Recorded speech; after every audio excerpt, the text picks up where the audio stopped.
Welcome back to Season 3 of the podcast. I'm your host, Amanda Blackwood. As many of you know, I wrote my autobiography as a survivor of human trafficking called Custom Justice, but if you didn't know, you do now. Keeping in line with that, this entire season has been focused on interviewing people who did or plan to write about their own experiences as trauma survivors and how they overcame their past. If that sounds like you, reach out. We can talk about having you on the show, too. As much as we all hate commercials, they are a necessary evil these days. This is what keeps the show on the air. You can also show support by purchasing one of my mini books or donating through PayPal. You can find the links to either option in the podcast description. As always, a portion of the proceeds do go to local organizations that help fight human trafficking.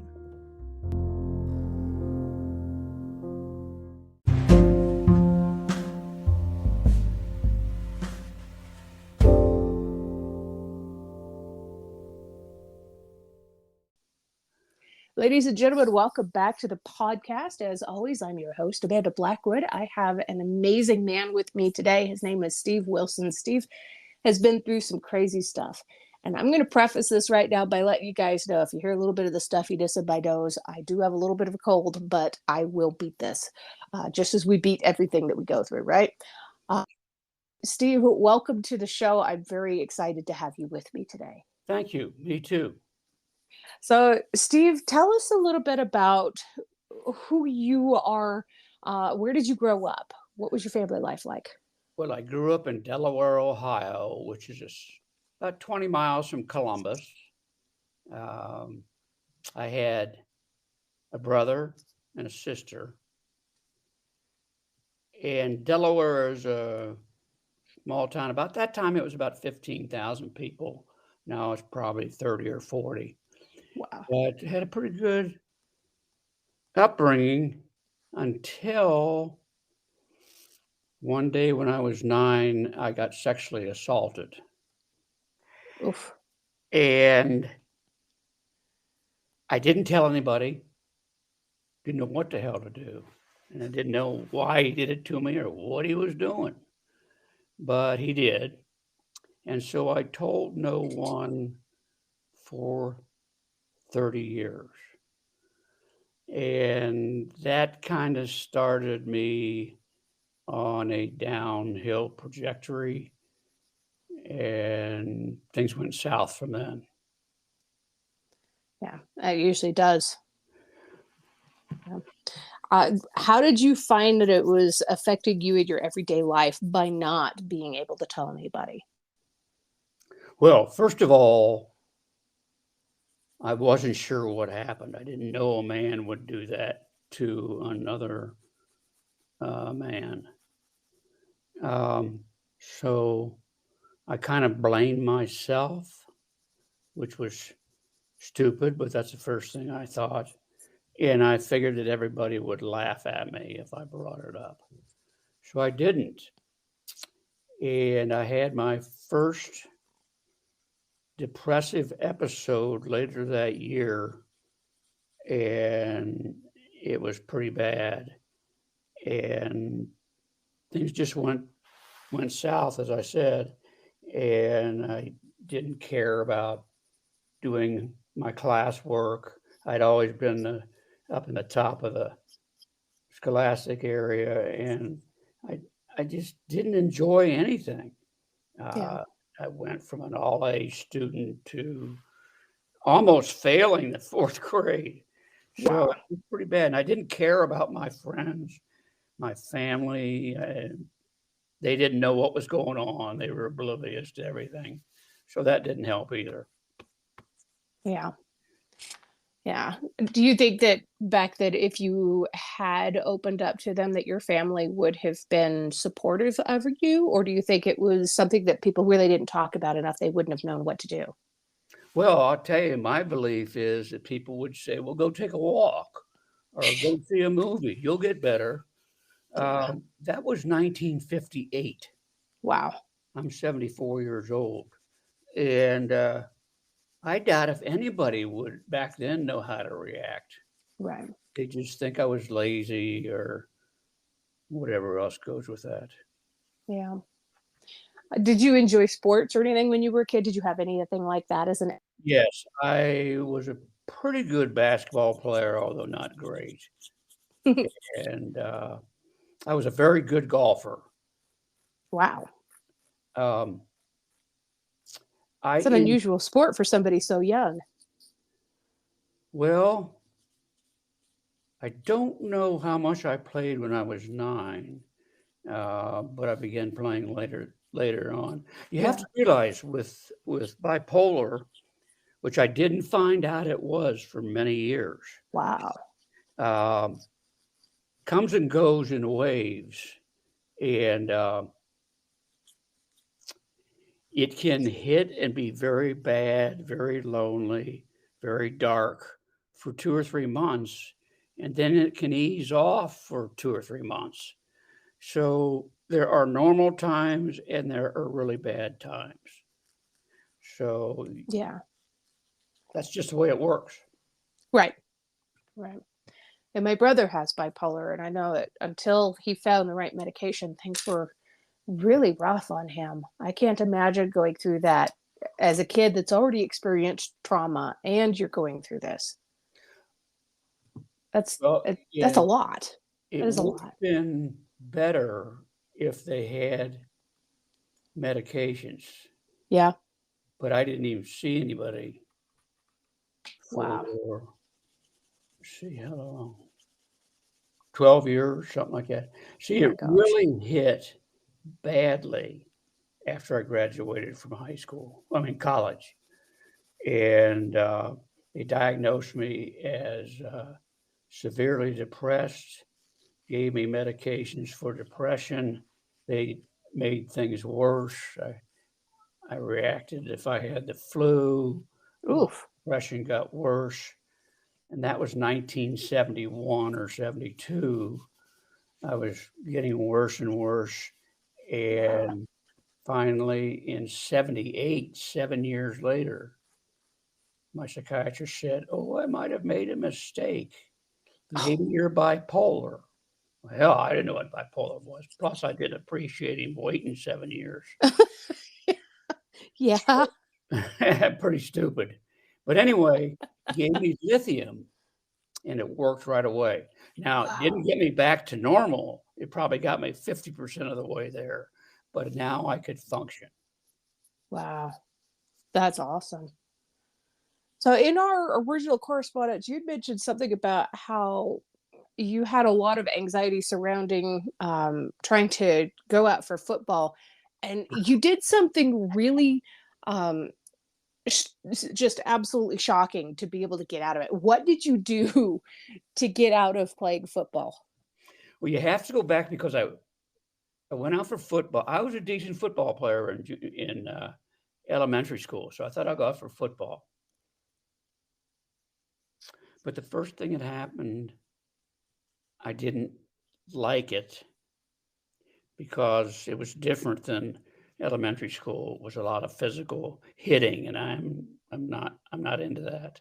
Yeah. And but the real thing that got me to dislike it in 7th grade was that when I went into the locker room after practice, I kind of froze because there were 30 or 40 guys all naked in the showers, and I sat in the corner and covered myself with a towel. I didn't have a clue why, because I had almost myself totally forgotten about the sexual assault. Yeah. So that really freaked me out. Now, I didn't quit. I just never showed up. Is that the same thing? To some people, that would be. And so got through the football year and didn't go out in 8th grade. Uh, and then one day I was playing golf, and my mother came out and said, "Football's starting 9th grade. Football's starting today. You're going out or tomorrow." And I was scared to death. I have to see those guys in the shower. And she wouldn't let me not go out, so I went out, and it was terrible. Um, the hitting was a lot harder, and there were more people, and I just hated it. So one day, uh, I was throwing a football along at my house with a buddy, and the ball careened off my finger and dislocated it. Mm. So I went up to my room after we were done, and I said, "This is a great opportunity to get out of football." So I took my finger in my hand and pulled it, broke it, Oh, and I was then out of football. oh, oh, ouch. Oh, Now dear. Oh, I looked at it as a great accomplishment. No more football. yeah, yeah. I mean, it takes a lot to overcome your own pain receptors and your own physical fear of pain to be able to do something like that anyway. Holy cow. It was pretty easy. Did I you was ever? desperate at the time. I didn't know I was screwed up. I didn't know anything. Yeah, You yeah. know, just knew that things were bad, and football was making it worse. Did you ever tell your family that you broke your finger on purpose? No. Wow. In Yeah. fact, the first time this came up is when I started writing my book. Wow. My gosh. So, when did you start to finally open up about it and start talking about your traumatic past? Well, let's go to we gotta hit some other things first before we get Okay. um, as I said, my worst times were right out of college. I had had a love affair with a young lady, and then she said goodbye, and it put me Oh, into a deep depression. And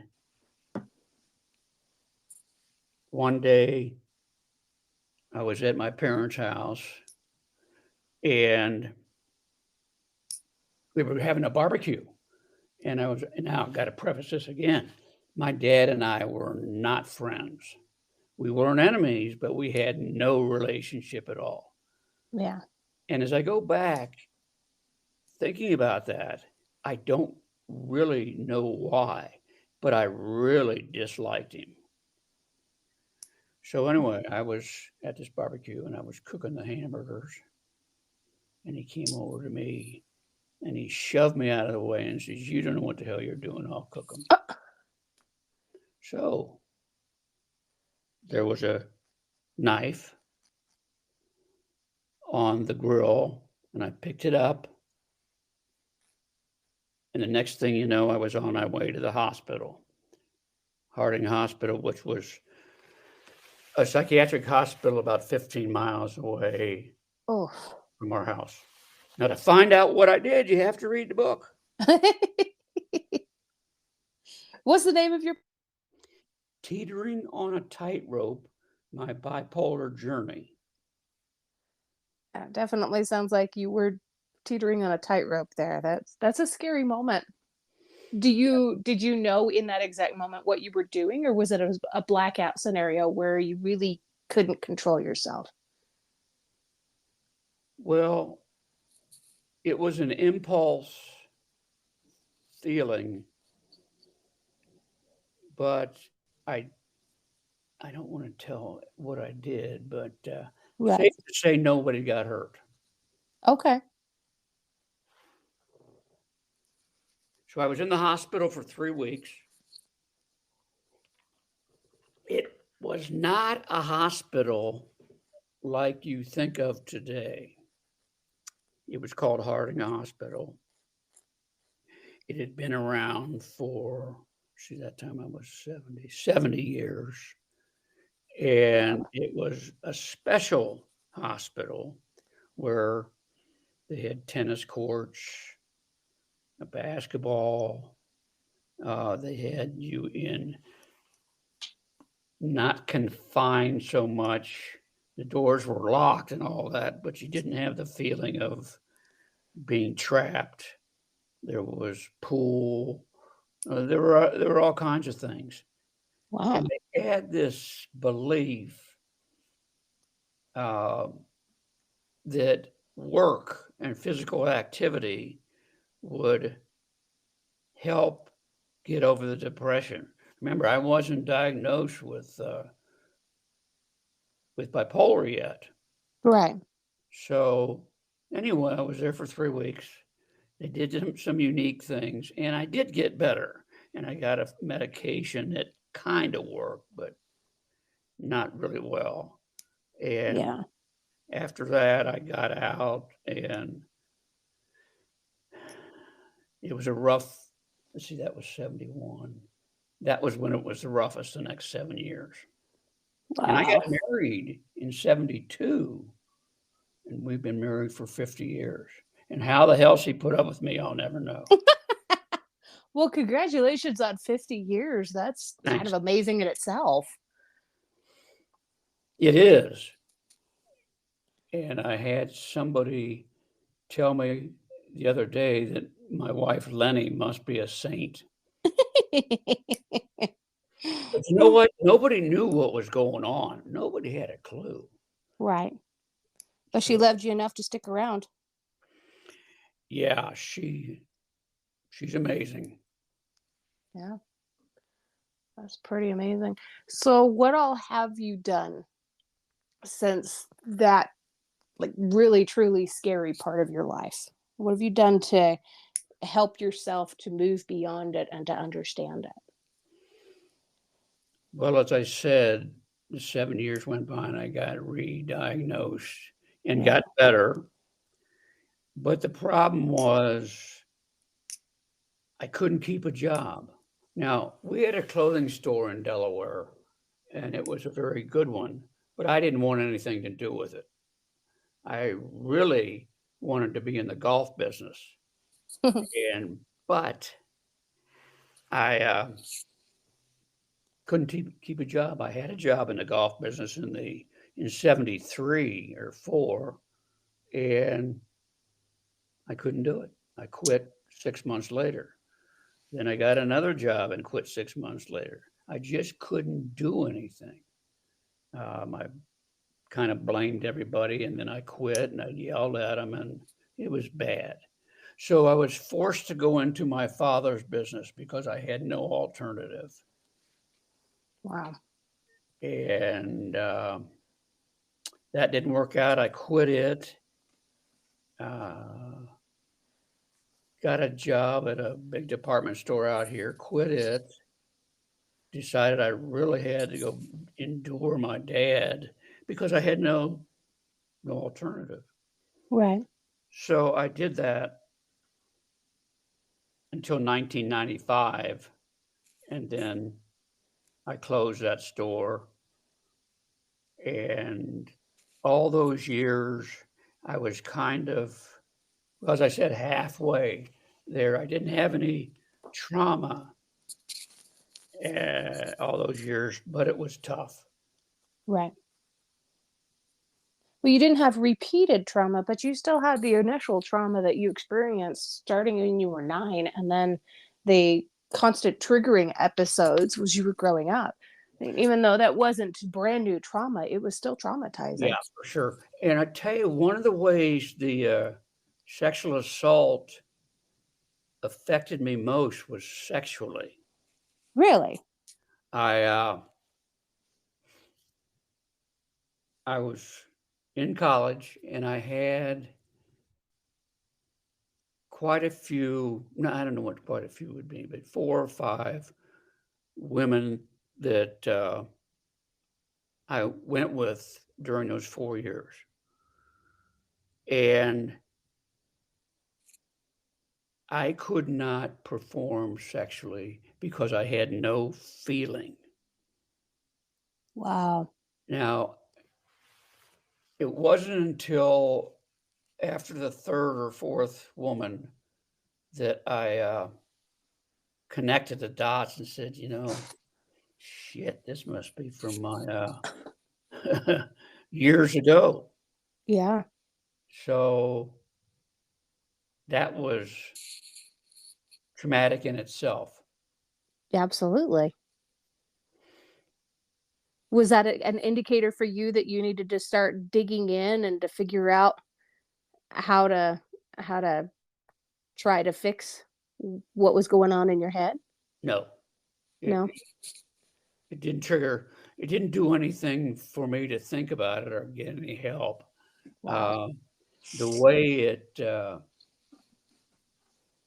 way it changed was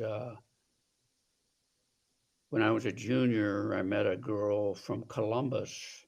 We both went to Rollins College in Florida, and we didn't know each other in Ohio, but we met in at college, and things went really well, and we got very close to each other. Sex was no problem. I never figured out why it was no problem with her, but everybody else it was. Hmm. So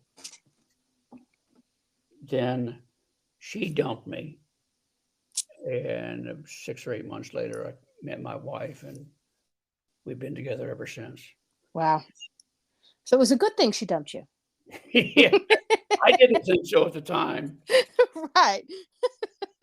Can't imagine anybody would, but at the same time, hey, seems True. like there was a good reason for it.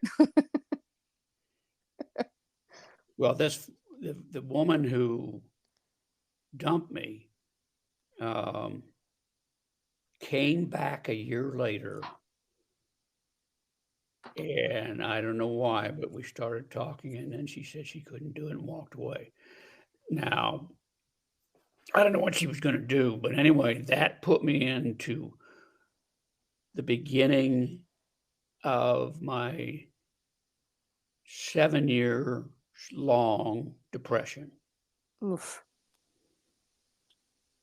So, and then Wow. that was 1970. Wow. But you had your wife to help you through some of that, right? Well, we were not married yet, and we got married in 72. Okay. Yeah, but I was so out of control then that there's not much she could do about it. And she hadn't signed up for any of that stuff. Right. Right. Nobody does. Nope. Yeah. So what's the biggest thing that's helped you through everything that you've been through? Well, since I had felt so much better with the lithium, and I was working at the store, and every year at Christmas, we would hire a couple of young high school students or even junior high students. We had a pretty big store, and it did real well. So we used them to wrap packages because we sold a lot of them, and the guys on the floor didn't have time to do it. So anyway, we hired this one girl, and she was like 16, very cute, very bubbly, did well in school, laughed a lot. And then one Saturday, I came to the store to open it up, and there was a young lady who also worked for us, which was the other girl's good friend, and she came in right after I did, and she broke out crying, and I said, "Jesus, what's wrong?" And she said, I don't even remember the girl's name, but she said the girl got in bed last night and pulled the covers over and shot herself in the head.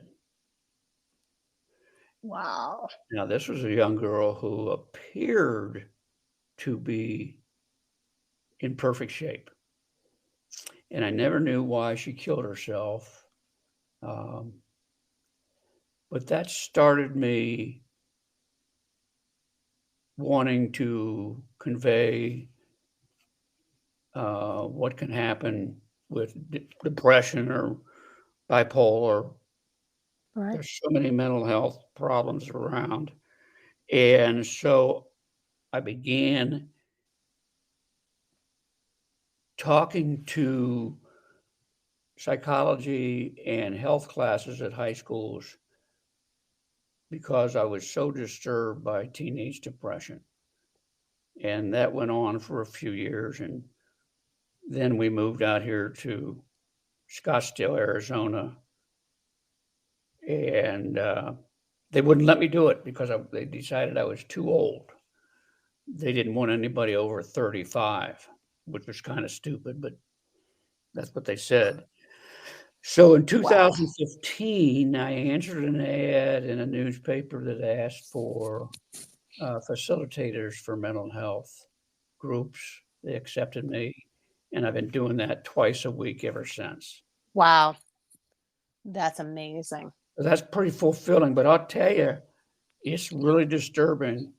I talked to about, maybe 15 to 18 people in my groups. I have two groups a week, and I've seen well over 1,000 people during that time. And there's a very high percentage. Now, I don't know whether that means 20% or 50%, but it's higher than anybody would think of people who are suffering from mental illness because they were sexually assaulted, physically assaulted, mentally assaulted when they were young. Yes. It's high. Yeah. It's sad. And There's a huge connection, honestly. yes, huge. And so I do that, and I really enjoy it. And I think we've helped a lot of people. But God, there must be, what did I figure out?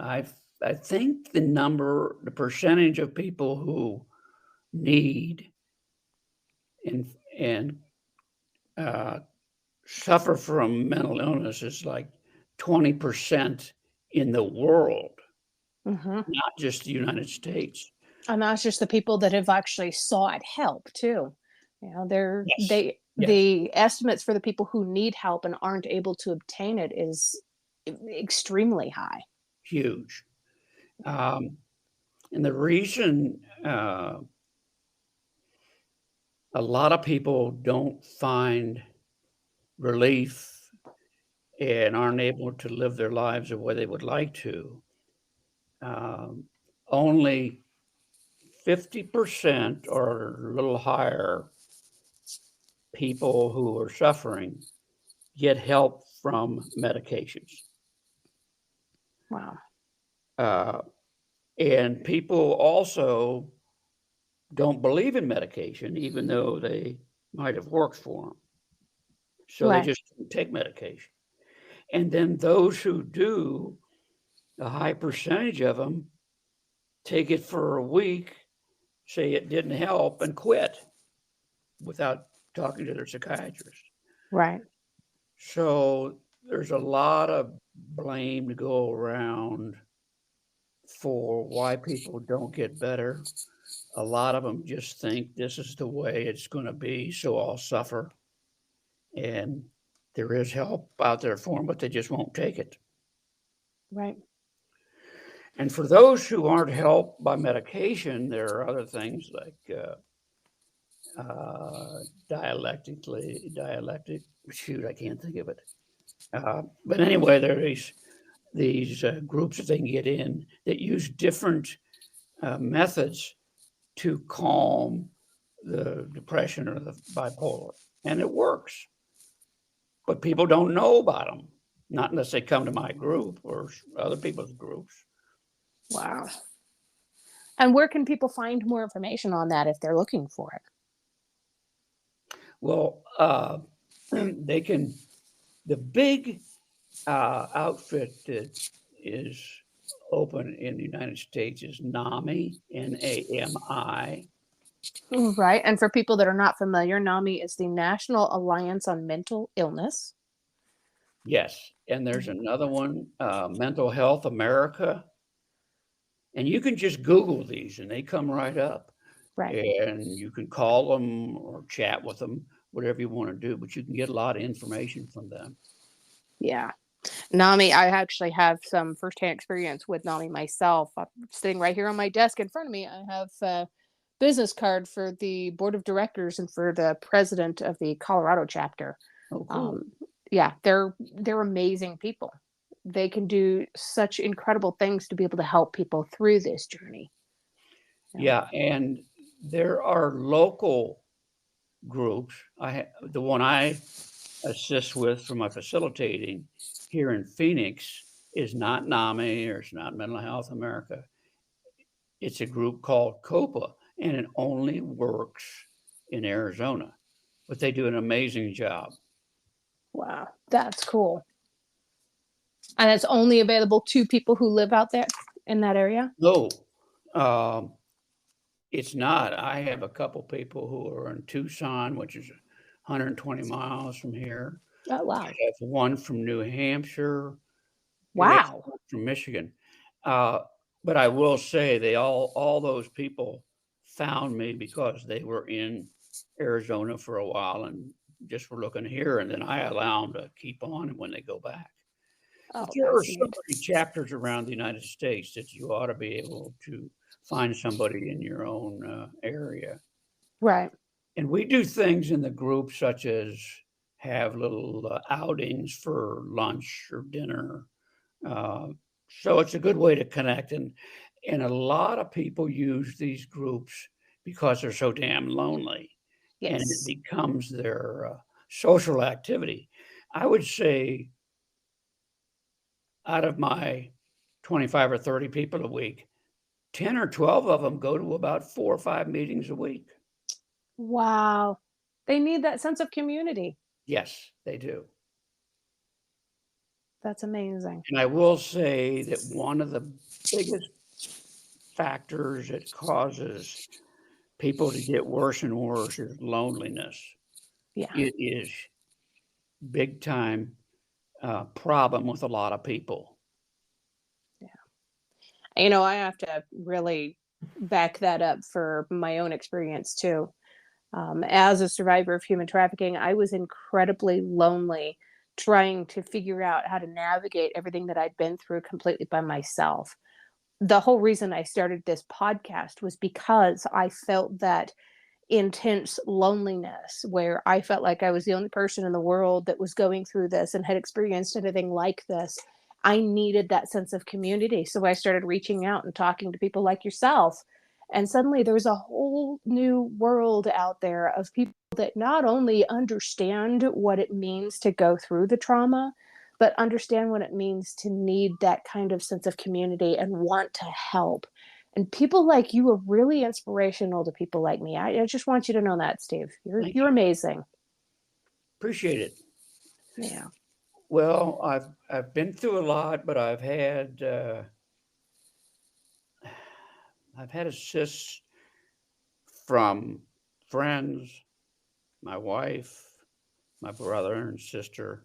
But I tell you one big thing that will help people get through is to laugh a lot. Yes. Try to have fun, and at least for that few minutes or a couple hours, you'll feel a lot better and not have to think about how miserable you are. Absolutely. In my darkest days, my favorite genre of movies was comedies. What'd you Made me say? feel better. During my darkest days, my favorite genre for movies was comedies. I loved Yes, watching comedies. yes, Yeah. right. Anything to make me smile or laugh and forget the pain. That Yeah. is true. Yeah. Who inspires you the most? My wife. Well, that was a quick answer, Steve. I love that. I hope she knows that she's a lucky lady to have you too. Well, she'll say that every once in a while, but I don't know if it means it. Oh, I'm sure she does. She stuck with you for 50 years. She's got Yep. to mean it deep in her soul. Yeah. And you guys have had some challenges together, haven't you? Uh, yes, my wife is Jewish. I'm nothing. And my family did not accept her for Oh. that reason alone. And I would say, well, my mom and dad are dead, but they were no help with Lenny. And my brother's okay with it. My sister tries to be, but let's just say they made Lenny very uncomfortable, and that spilled over into our marriage. But we Mm, survived. Every mhm. marriage has got to go through some stuff. Right. Have you got a part of your book that you would like to read for the audience? Sure. You ready? I'm ready.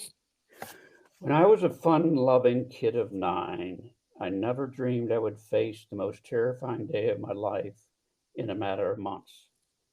One of my first childhood memories from this time was when my best friend Stocks and I were rambling along a wooded area near my home, minding our own business, when suddenly we spotted a shed. Venturing into it, we discovered shovels, tools, and gardening supplies. Above our heads was a glass ceiling divided into panes, much like a greenhouse. It was fortuitous for us that one of the panes was missing. We could climb through the opening and slide down the slanted roof into the newly fallen snow. As an ultra thin, scrawny 50-pounder, I went first. During my exit, I accidentally broke one of the panes, sending shards of glass in all directions. Without further incident, I made it to the roof. My buddy was a heavy-set kid and tried to wiggle through the openings but couldn't make it. As he fell to the floor, he spied a hammer. He hoisted himself up to the glass, broke the remaining panes, and scurried onto the roof. We both slid down the roof and then headed toward the woods. Out of nowhere, we heard a loud woman's voice yelling, "Stop! What are you hooligans doing? What are your names?" At that moment, I had a great idea for how we could escape. "Tell her you're me, and I'll tell her I'm you. She'll never figure out who we are," I whispered. So we did, and then ran into the woods, howling with laughter all the way home. The following day at school, the school secretary entered our classroom and told Mrs. Seidel, our teacher, to send the two Steves to the office. Knowing we were in trouble, we ambled toward the door. That's when we saw her, the lady who owned the shed. How could she possibly have found us? She turned out to be a teacher for Delaware City Schools. She was known as a hard ass. I thought she must be psychic, not realizing we had stupidly given our identities. Yes, we had been caught, and yes, we were punished. Our parents also had to pay for the broken glass. But honestly, we were just two normal 9-year-olds having fun. That's how I felt back then, a normal kid having fun. For a time, all was right in my world until that horrific day at the movie theater. I loved going to the movies, especially to see westerns. Every Saturday, I would grab 50 cents from my money jar, jump on my Huffy, and pedal to the Strand, our local movie theater. In those days, we would see a double feature with an intermission in between. Following the grand closing of the curtain after the first show, I would go to the concession stand counter to buy popcorn and then saunter over to the old fashioned Coke machine where the world's greatest elixir would pour into a paper cup that appeared to be hanging in midair. One Saturday, a stranger quickly put a dime into the machine to purchase a Coke for me. He smiled and asked if I would help him do something in the theater. I thought maybe he needed help cleaning the restroom, as that was my job at summer camp. It never dawned on me that he could not have possibly known that. At any rate, we entered the classroom. What just happened? I asked myself. Why did he do that to me? What am I going to do? Who should I tell? I decided that no one could ever find out about this. I was still scared, embarrassed, and sure it was terribly wrong to let this happen. How did he pick me? Was it the way I looked? I returned to my seat, acting as if nothing had happened. I would keep that secret for over 20 years. Not long after that day, I started thinking about killing myself. Man, Steve, you've overcome a lot of crap in your life. Sounds like so have you. I think all of us trauma survivors do that. Yeah. There's always one last question that I ask people before I let them go, and it's my favorite question of the day, always. Okay. What is one thing that you absolutely love about yourself that's not related to your physical appearance? Well, I would say that I have always been one of the funniest people around, and that's what has kept me going all these years. Um, I don't know why it's part of me, but it just comes out. Now, since we moved to Arizona, and I don't, even though we've been here 15 years, it's hard to meet a lot of people. I don't do that as much as I used to. But humor is a way to get through almost anything if you can get it to come out. But I think that helped me along the way as much as anything. I think you have a beautiful sense of humor. I love it. So that's my story.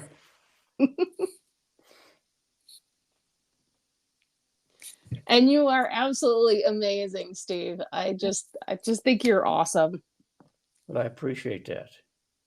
I'm super happy you were able to spend some time with me today on my podcast. This is a real honor for me. You're charming, and I'm not trying to steal you away from your wife or anything, but I totally would if she wasn't in the picture. You're just wonderful. I mean, I love your journey. You've done so much. I'd like to hear about yours sometime. Oh gosh. Well, I'm going to be speaking at a church in Heber Overgard, Arizona on April 30th. Where is it? Heber Overgard. I think it's like 2 hours outside of Phoenix. Yeah, Heber's up north. Yeah. How the hell did you pick to go there? The pastor of a local church up there is a really good friend of mine, so he's asked me to come up and speak at his church. Oh, cool. Yeah. When is that? April 30. April 30th. I'll be at the Encounter Church at Heber Overgard, which I believe is still in the community center. So my friend used to have a church up in Denali, Alaska, and he moved down. His church up there in Alaska is doing really well, so he came down here to start up another church. Came down to the lower 48 and started up in Heber Overgard. I've never heard of Overgard. Is that one town? I think Overgard is like on the border right next to Heber, and it's like two little tiny towns all smushed together. But yeah, it's Encounter Church of Heber-Overgard, so I'm assuming it's just two towns. Okay. And when is that? April 30th. Let's see if I can find the Encounter Church Overgard. Trying to find the exact date and time here. Encounter Church, Arizona. Let's see, where's the events page? Encounter Community. Upcoming events. There it is. Amanda Blackwood, April 30th at 10:30 a.m. Okay. I'll look into that. Okay. And if you're not able to make it up, I totally understand that too. Of course, you're welcome. It's free to come. They're not going to charge people to come in and hear me talk.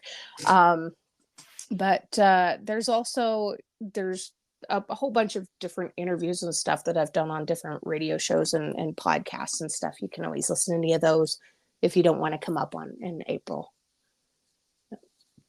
Well, I don't think I have anything on April 30th.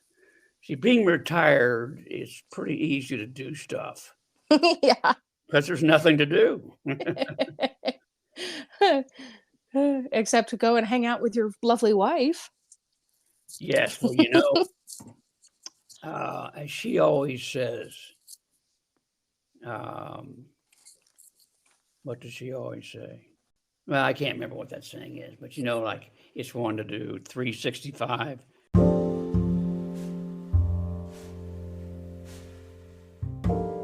If you've enjoyed tonight's episode, please make sure you check out the episode description. There you're going to find links on how you can learn more about this guest, links to connect with them on social media, and how to support the podcast.